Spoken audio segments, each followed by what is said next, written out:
The 25th Hour Radio Show. I want to thank everyone for tuning in to the 25th Hour Radio Show today. I am your host, Rob Fairless, and on the phone with me today is husband, father, and professional bass fisherman Kevin VanDam. Kevin, thanks for taking a few minutes out of your day to join me on the show. You bet, man. Glad to do it. Kevin, I always start off the show getting an idea on how each guest became involved in what they're known for. So before we move to the competitive side, the professional side of fishing, who first turned you on to fishing in general? How did you first get, quote, unquote, hooked on the sport? Well, my dad took me when I was 3 years old ice fishing, believe it or not. And I think after that, he took my brothers and sisters and I, we just would fish for panfish or whatever. But early on, I had a real passion for it. My grandparents lived on a lake. I spent my summers out there a lot, just walking the bank, fishing up and down all the different docks along the shoreline and that. But it started pretty early for me. So I'm reading over your bio here, and it says you decided to turn pro at 23 years old. Now, does that mean you devoted 100% of your time to competition, or were you still holding down a regular job as well, just in case, they weren't biting for you? At the time I was working at my brother's marine dealership and sporting goods store as a boat sales manager. And, I knew that, fishing was kind of a second tier thing, but it was we're being in the business. It worked out where I could, go for a week for a tournament and come back and still have a job there. So, it actually was good it was a good accompaniment for that business, being able to sell bass boats and then in between fish tournaments. Now, if you would, kind of give me and my listeners a little idea on how even someone becomes a professional fisherman, because that's like almost every man's dream. It's not like a lot of other professional sports such as baseball or basketball. There's no draft involved. How does that work? It's different now than it was when I started, but in a lot of ways it's still pretty similar. Just like any sport, you kind of got to start at the lower tier level, and you work your way up, and you start, fishing, bigger events, regional events, then state level events, and then, AAA type tournaments and things like that. So it's very similar, to baseball or things like that, or probably closer to tennis because baseball's a team sport. But, you do have to prove yourself from the very beginning all the way up the ladder, to be successful. Now, is there a high turnover rate in someone becoming a professional fisherman? I think it's very high. There's literally in this day and age now as fast as high school competitive fishing's growing and college bass fishing's growing. There's lots of young anglers that are aspiring to be pros, and the reality of it is just like in Major League Baseball, that there's lots of people that play and try and just never actually make it to the major leagues, or if they do, they may not be there for a very long time. It's very competitive, and it's a tough sport. Now, on this next question here, I might be setting you up to brag just a little bit. I'm not quite sure on it, so here it goes. Was there ever a moment in time where you thought, maybe I shouldn't have done this? A moment where you had to push yourself to continue in it? Well, I really never had that. I won at the club level. I won my club angler of the year. My first season as a boater there, I started fishing the Michigan Bass Federation events, and I won angler of the year very quickly there. I started fishing at the Bassmaster level too, and my first full season, I won the points title and rookie of the year then, and won angler of the year my first full season on the Bassmaster Tour. So I really had a lot of success right from the beginning, and I never really planned that it was going to be a career. I loved the competition. I was fishing tournaments because I love to compete, and I wanted to go to the next level just to see how I might stack up against some of the guys that I grew up watching and reading in Bassmaster magazine. I ask musicians how they felt when they first heard their song on the radio for the first time, and I'm going to switch that question to fit your situation. I'm curious on how gratifying it was for you to take home your very first professional win, where you got a little money in your pocket.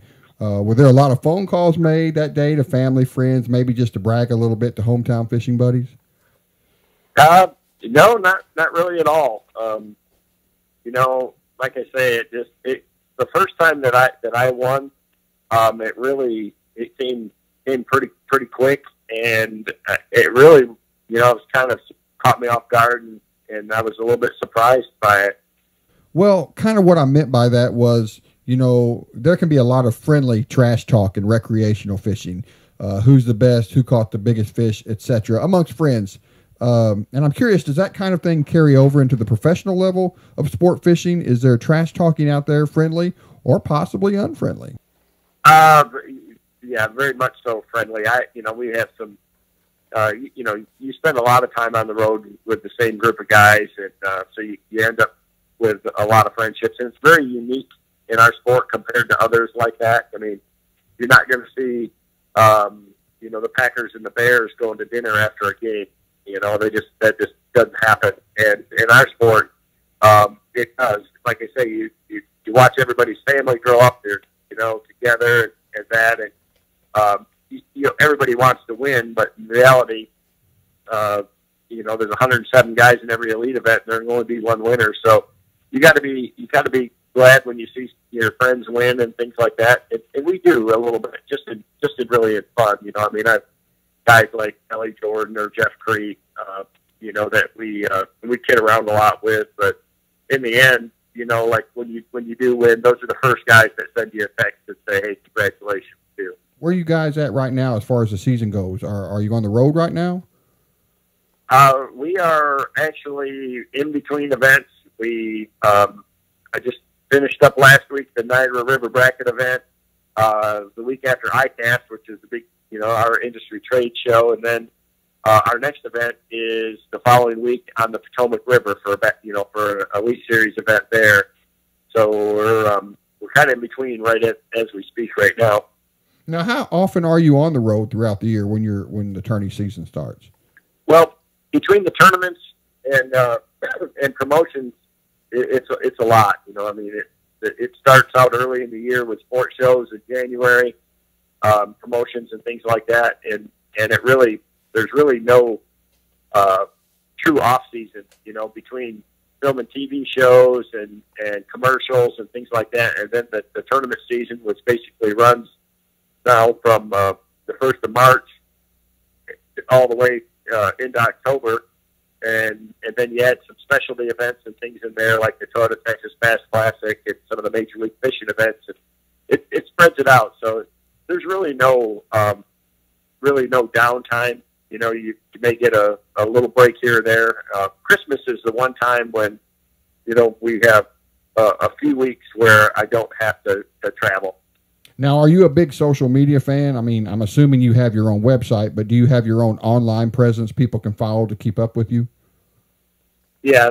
In this day and age, it's really important as a pro angler to be, I say somewhat active. I'm not posting every 20 minutes or anything like that on Facebook and Instagram, but you definitely have to have a presence in social media, and we work pretty hard on our website to things updated and keep our fans current with what's going on during the season and the highs and lows. And I do a lot of that. I do a blog for Bassmaster too that we do each week and things like that. So that's a very integral part of the business. So just a couple more questions before we wrap this up, Kevin. What's your biggest bass you ever caught? The biggest bass I've ever caught was 12 pounds. The biggest one in competition I caught out of at Lake Louisville in Texas, and it weighed 11-13. But I've caught a 12-pounder at Sam Rayburn, and I caught one in Columbia, South Carolina at Lake Murray. Both of those practicing for a Bassmaster tournament. So it's hard to do. It's hard to catch a 10-plus pounder anywhere. But to catch one in a tournament is real special. And was there just one that got away, even from Kevin VanDam? Yeah, I've had a couple of them here and there over the years that stick in your mind. But I had one in an event on the Kissimmee chain that I saw. It was on a bed, and I was fishing for it.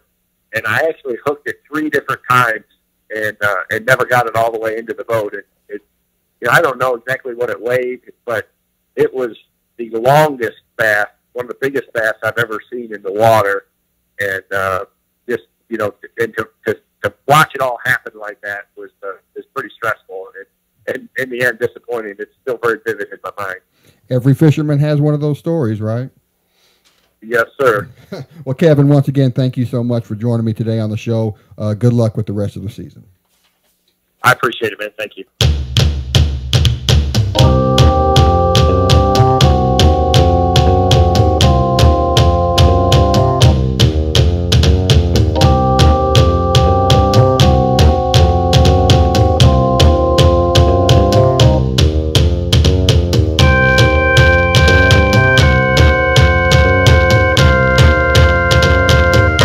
The 25th Hour Radio Show.